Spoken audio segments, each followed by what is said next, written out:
neglect the great contribution of imaginative and travel literature. Thereafter, interests were defended with much zeal and expense. So far, my outline is a gross one. What of the typical experiences and emotions that accompany both the scholarly advances of Orientalism and the political conquests aided by Orientalism? First, there is disappointment that the modern Orient is not at all like the texts. Here is Gérard de Nerval writing to Théophile Gautier at the end of August 1843. I have already lost kingdom after kingdom, province after province, the more beautiful half of the universe, and soon I will know of no place in which I can find a refuge for my dreams.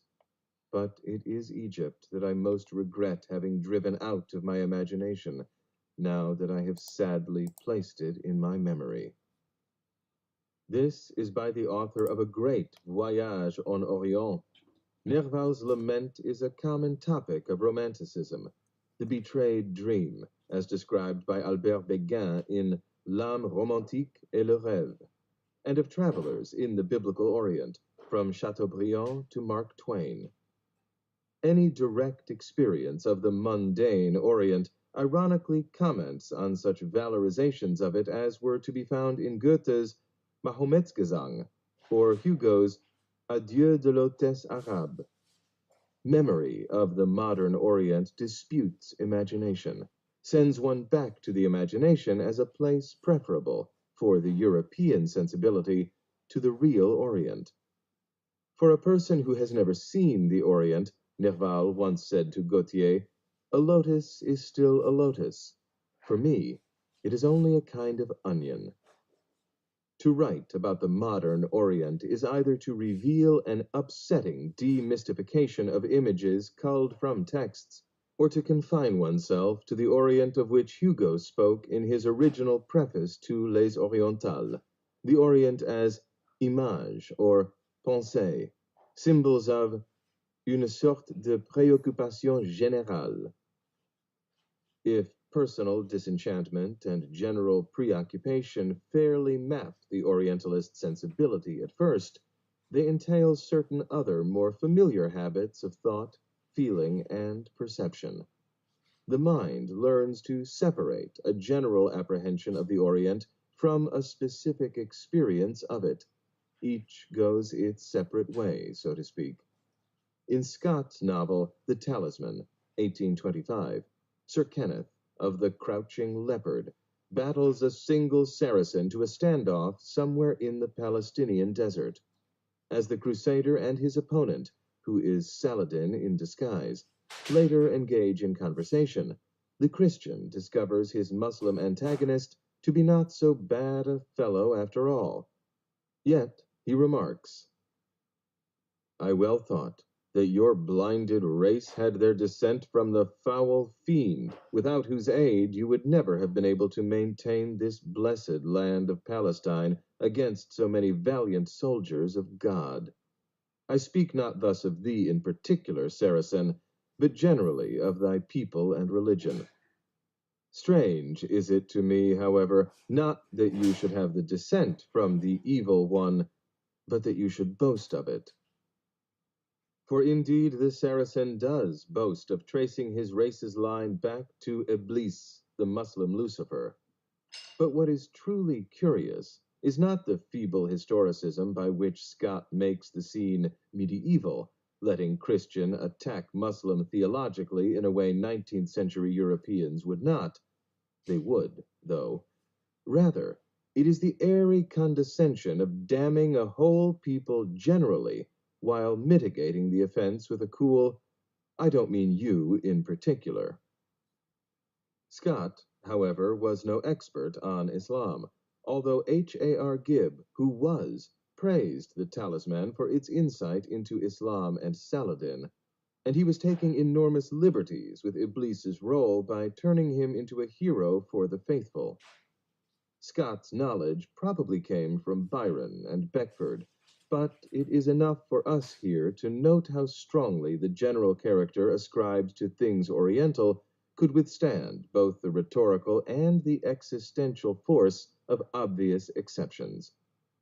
It is as if, on the one hand, a bin called Oriental existed into which all the authoritative, anonymous, and traditional Western attitudes to the East were dumped unthinkingly, while on the other, true to the anecdotal tradition of storytelling, one could nevertheless tell of experiences with or in the Orient that had little to do with the generally serviceable bin. But the very structure of Scott's prose shows a closer intertwining of the two than that. For the general category in advance offers the specific instance a limited terrain in which to operate. No matter how deep the specific exception, no matter how much a single Oriental can escape the fences placed around him, he is first an Oriental, second a human being, and last again an Oriental. So general a category as Oriental is capable of quite interesting variations. Disraeli's enthusiasm for the Orient appeared first during a trip east in 1831. In Cairo, he wrote, "My eyes and mind yet ache with a grandeur so little in unison with our own likeness." General grandeur and passion inspired a transcendent sense of things and little patience for actual reality. His novel Tancred is steeped in racial and geographical platitudes. Everything is a matter of race, Sidonia states, so much so that salvation can only be found in the Orient and amongst its races. There, as a case in point, Druzes, Christians, Muslims, and Jews hobnob easily because, someone quips, Arabs are simply Jews on horseback, and all are Orientals at heart. The unisons are made between general categories, not between categories and what they contain. An Oriental lives in the Orient. He lives a life of Oriental ease, in a state of Oriental despotism and sensuality, imbued with a feeling of Oriental fatalism. Writers as different as Marx, Disraeli, Burton, and Nerval could carry on a lengthy discussion between themselves, as it were, using all those generalities unquestioningly and yet intelligibly. With disenchantment and a generalized, not to say schizophrenic, view of the Orient, there is usually another peculiarity. Because it is made into a general object, the whole Orient can be made to serve as an illustration of a particular form of eccentricity. Although the individual Oriental cannot shake or disturb the general categories that make sense of his oddness can nevertheless be enjoyed for its own sake. Here, for example, is Flaubert describing the spectacle of the Orient. To amuse the crowd, Muhammad Ali's jester took a woman in a Cairo bazaar one day, set her on the counter of a shop, and coupled with her publicly while the shopkeeper calmly smoked his pipe. On the road from Cairo to Shubra some time ago, a young fellow had himself publicly buggered by a large monkey, as in the story above, to create a good opinion of himself and make people laugh. A marabout died a while ago, an idiot, who had long passed as a saint marked by God. All the Muslim women came to see him and masturbated him. In the end, he died of exhaustion. From morning to night, it was a perpetual jacking off. Quid dicis of the following fact? Some time ago, a santon, ascetic priest, used to walk through the streets of Cairo completely naked, except for a cap on his head and another on his prick. To piss, he would doff the prick cap, and sterile women who wanted children would run up, put themselves under the parabola of his urine, and rub themselves with it. Flaubert frankly acknowledges that this is grotesquerie of a special kind. All the old comic business, by which Flaubert meant the well-known conventions of the cudgeled slave, the coarse trafficker in women, the thieving merchant, acquire a new, fresh, genuine, and charming meaning in the Orient. This meaning cannot be reproduced. It can only be enjoyed on the spot, and brought back very approximately. The Orient is watched, since its almost but never quite offensive behavior issues out of a reservoir of infinite peculiarity. The European, whose sensibility tours the Orient, is a watcher, never involved, always detached, always ready for new examples of what the Description de l'Égypte called bizarre jouissance. The Orient becomes a living tableau of queerness. And this tableau quite logically becomes a special topic for texts. Thus, the circle is completed. From being exposed as what texts do not prepare one for, the Orient can return as something one writes about in a disciplined way. Its foreignness can be translated, its meanings decoded, its hostility tamed. Yet the generality assigned to the Orient, the disenchantment that one feels after encountering it, the unresolved eccentricity it displays, are all redistributed in what is said or written about it. Islam, for example, was typically Oriental for Orientalists of the late 19th and early 20th centuries. Karl Becker argued that although Islam, note the vast generality, inherited the Hellenic tradition, it could neither grasp nor employ the Greek humanistic tradition.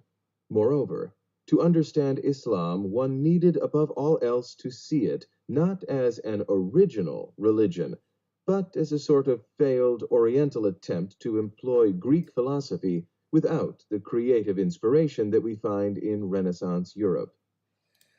For Louis Massignon, perhaps the most renowned and influential of modern French Orientalists, Islam was a systematic rejection of the Christian incarnation, and its greatest hero was not Muhammad or Averroes, but Al-Hallaj, a Muslim saint who was crucified by the Orthodox Muslims for having dared to personalize Islam. What Becker and Massignon explicitly left out of their studies was the eccentricity of the Orient, which they backhandedly acknowledged by trying so hard to regularize it in Western terms. Muhammad was thrown out, but Al-Hallaj was made prominent because he took himself to be a Christ figure. As a judge of the Orient, the modern Orientalist does not, as he believes and even says, stand apart from it objectively. His human detachment, whose sign is the absence of sympathy covered by professional knowledge, is weighted heavily with all the orthodox attitudes, perspectives, and moods of Orientalism that I have been describing. His Orient is not the Orient as it is, but the Orient as it has been Orientalized. An unbroken arc of knowledge and power connects the European or Western statesman and the Western Orientalists. It forms the rim of the stage containing the Orient. By the end of World War I, both Africa and the Orient formed not so much an intellectual spectacle for the West as a privileged terrain for it. The scope of Orientalism exactly matched the scope of empire, and it was this absolute unanimity between the two that provoked the only crisis in the history of Western thought about and dealings with the Orient. And this crisis continues now. Beginning in the 20s, and from one end of the Third World to the other, the response to empire and imperialism has been dialectical. By the time of the Bandung Conference in 1955, the entire Orient had gained its political independence from the Western empires and confronted a new configuration of imperial powers, the United States and the Soviet Union.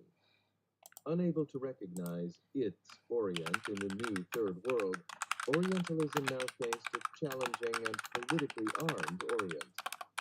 Two alternatives opened before Orientalism. One was to carry on as if nothing had happened. The second was to adapt the old ways to the new. But to the Orientalist, who believes the Orient never changes, the new is simply the old betrayed by new, misunderstanding dis-Orientals. We can permit ourselves the neologism. A third, revisionist alternative, to dispense with Orientalism altogether, was considered by only a tiny minority. One index of the crisis, according to Abdelmelek, was not simply that national liberation movements in the ex-colonial Orient worked havoc with Orientalist conceptions of passive, fatalistic subject races. There was, in addition, the fact that specialists and the public at large became aware of the time lag, not only between Orientalist science and the material understudy, but also, and this was to be determining, between the conceptions, the methods, and the instruments of work in the human and social sciences and those of Orientalism. The Orientalists, from Renan to Goldzier to MacDonald to von Grunebaum, Gibb, and Bernard Lewis, saw Islam, for example, as a cultural synthesis. The phrase is P.M. Holt's, that could be studied apart from the economics, sociology, and politics of the Islamic peoples. For Orientalism, Islam had a meaning which, if one were to look for its most succinct formulation, could be found in Renan's first treatise. In order best to be understood, Islam had to be reduced to tent and tribe. The impact of colonialism, of worldly circumstances, of historical development, all these were to Orientalists as flies to wanton boys, killed or disregarded for their sport, never taken seriously enough to complicate the essential Islam. The career of H.A.R. Gibb illustrates within itself the two alternative approaches by which Orientalism has responded to the modern Orient. In 1945, Gibb delivered the Haskell Lectures at the University of Chicago. The world he surveyed was not the same one Balfour and Cromer knew before World War I. Several revolutions, 2 world wars, and innumerable economic, political, and social changes made the realities of 1945 an unmistakably, even cataclysmically new object. Yet we find Gibb opening the lectures he called Modern Trends in Islam as follows. The student of Arabic civilization is constantly brought up against the striking contrast between the imaginative power displayed, for example, in certain branches of Arabic literature, and the literalism, the pedantry displayed in reasoning and exposition, even when it is devoted to these same productions. It is true that there have been great philosophers among the Muslim peoples, and that some of them were Arabs, but they were rare exceptions. The Arab mind, whether in relation to the outer world or in relation to the processes of thought, cannot throw off its intense feeling for the separateness and the individuality of the concrete events. This is, I believe, one of the main factors lying behind that lack of a sense of law, which Professor MacDonald regarded as the characteristic difference in the Oriental. It is this, too, which explains what is so difficult for the Western student to grasp until it is explained to him by the Orientalist, the aversion of the Muslims from the thought processes of rationalism. The rejection of rationalist modes of thought and of the utilitarian ethic which is inseparable from them has its roots, therefore, not in the so-called obscurantism of the Muslim theologians, but in the atomism and discreteness of the Arab imagination. This is pure Orientalism, of course, but even if one acknowledges the exceeding knowledge of institutional Islam that characterizes the rest of the book, Gibb's inaugural biases remain a formidable obstacle for anyone hoping to understand modern Islam. What is the meaning of difference when the preposition from has dropped from sight altogether? Are we not once again being asked to inspect the Oriental Muslim as if his world, unlike ours, differently from it, had never ventured beyond the 7th century? As for modern Islam itself, despite the complexities of his otherwise magisterial understanding of it, why must it be regarded with so implacable a hostility as Gibb's? If Islam is flawed from the start by virtue of its permanent disabilities, the Orientalist will find himself opposing any Islamic attempt to reform Islam, because, according to his views, reform is a betrayal of Islam. This is exactly Gibbs' argument. How can an Oriental slip out from these manacles into the modern world except by repeating with the fool in King Lear, "They'll have me whipped for speaking true, thou'lt have me whipped for lying, and sometimes I am whipped for holding my peace." 18 years later, Gibb faced an audience of English compatriots, only now he was speaking as the director of the Center for Middle Eastern Studies at Harvard. His topic was Area Studies Reconsidered, in which, among other aperçus, he agreed that the Orient is much too important to be left to the Orientalists. The new, or second, alternative approach open to Orientalists was being announced, just as modern trends exemplified the first, or traditional, approach. Gibbs' formula is well-intentioned in Area Studies Reconsidered, so far, of course, as the Western experts on the Orient are concerned, whose job it is to prepare students for careers in public life and business. "What we now need," said Gibb, "is the traditional Orientalist plus a good social scientist working together. Between them, the two will do interdisciplinary work. Yet the traditional Orientalist will not bring outdated knowledge to bear on the Orient. No, his expertise will serve to remind his uninitiated colleagues in area studies that to apply the psychology and mechanics of Western political institutions to Asian or Arab situations is pure Walt Disney." In practice, this notion has meant that when Orientals struggle against colonial occupation, you must say, in order not to risk a Disneyism, that Orientals have never understood the meaning of self-government the way we do. When some Orientals oppose racial discrimination while others practice it, you say, they're all Orientals at bottom, and class interest, political circumstances, economic factors are totally irrelevant. Or, with Bernard Lewis, you say that if Arab Palestinians oppose Israeli settlement and occupation of their lands, then that is merely the return of Islam, or as a renowned contemporary Orientalist defines it, Islamic opposition to non-Islamic peoples, a principle of Islam enshrined in the 7th century. History, politics, and economics do not matter. Islam is Islam, the Orient is the Orient, and please take all your ideas about a left and a right wing, revolutions, and change back to Disneyland. If such tautologies, claims, and dismissals have not sounded familiar to historians, sociologists, economists, and humanists in any other field except Orientalism, the reason is patently obvious. For like its putative subject matter, Orientalism has not allowed ideas to violate its profound serenity. But modern Orientalists, or area experts, to give them their new name, have not passively sequestered themselves in language departments. On the contrary, they have profited from Gibbs' advice. Most of them today are indistinguishable from other experts and advisors in what Harold Lasswell has called the policy sciences. Thus, the military national security possibilities of an alliance, say, between a specialist in national character analysis and an expert in Islamic institutions, were soon recognized, for expediency's sake, if for nothing else. After all, the West, since World War II, had faced a clever totalitarian enemy who collected allies for itself among gullible Oriental, African, Asian, undeveloped nations.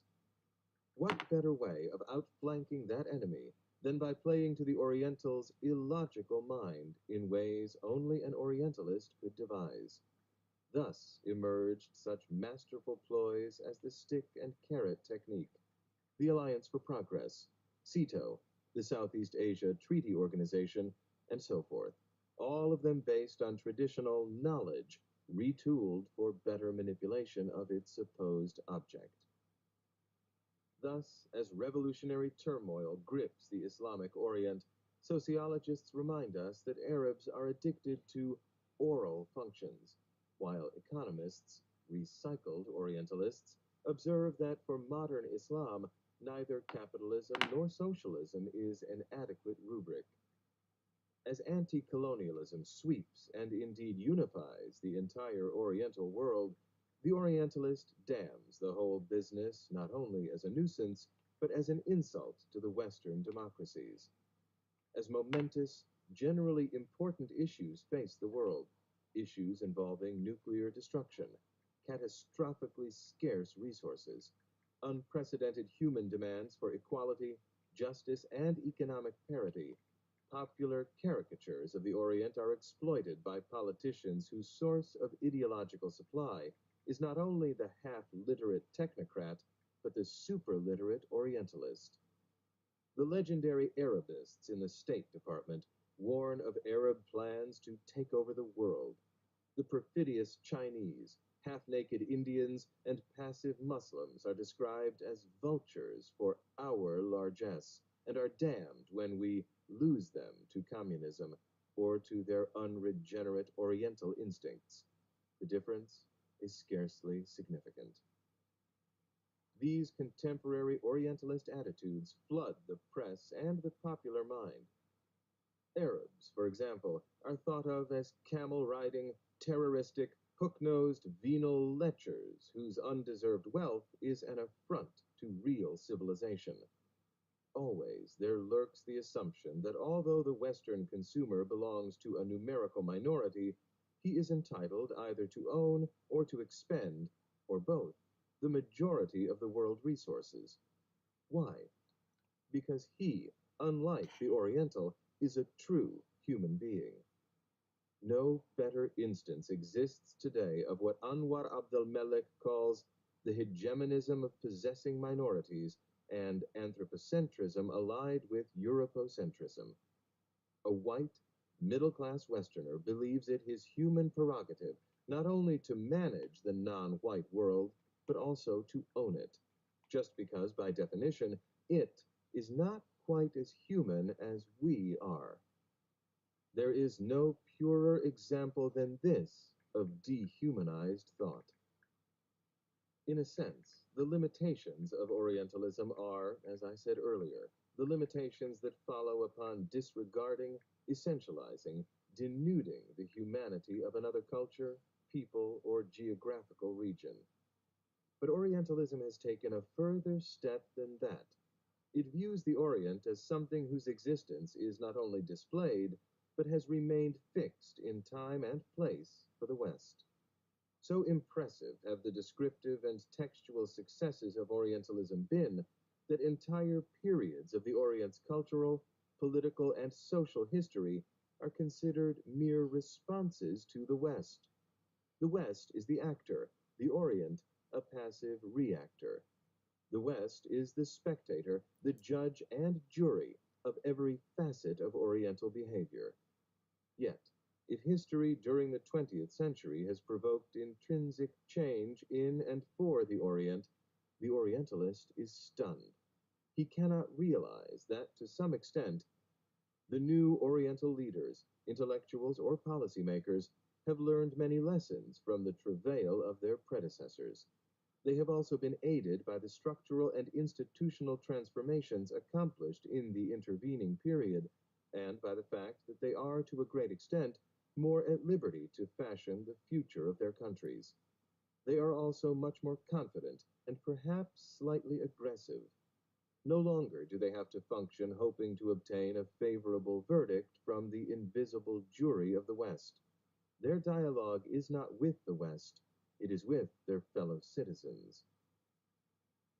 Moreover, the Orientalist assumes that what his texts have not prepared him for is the result either of outside agitation in the Orient or of the Orient's misguided inanity. None of the innumerable Orientalist texts on Islam, including their Summa, the Cambridge History of Islam, can prepare their reader for what has taken place since 1948 in Egypt, Palestine, Iraq, Syria, Lebanon, or the Yemens. When the dogmas about Islam cannot serve, not even for the most Panglossian Orientalist, there is recourse to an Orientalized social science jargon, to such marketable abstractions as elites, political stability, modernization, and institutional development, all stamped with the cachet of Orientalist wisdom. In the meantime, a growing, more and more present crisis dramatizes the disparity between texts and reality. Yet, in this study of Orientalism, I wish not only to expose the sources of Orientalism's views, but also to reflect on its importance. For the contemporary intellectual rightly feels that to ignore a part of the world now demonstrably encroaching upon him is to avoid reality. Humanists have too often confined their attention to departmentalized topics of research. They have neither watched nor learned from disciplines like Orientalism, whose unremitting ambition was to master all of a world, not some easily delimited part of it, such as an author or a collection of texts. However, along with such academic security blankets as history, literature, or the humanities, and despite its overreaching aspirations, Orientalism is involved in worldly, historical circumstances, which it has tried to conceal behind an often pompous scientism and appeals to rationalism. The contemporary intellectual can learn from Orientalism how, on the one hand, either to limit or to enlarge realistically the scope of his discipline's claims, and on the other, to see the human ground, the foul rag and bone shop of the heart, Yeats called it, in which texts, visions, methods, and disciplines begin, grow, thrive, and degenerate. To investigate Orientalism is also to propose intellectual ways for handling the methodological problems that history has brought forward, so to speak, in its subject matter, the Orient. But before that, we must virtually see the humanistic values that Orientalism, by its scope, experiences, and structures, has all but eliminated. 2. Orientalist structures and restructures.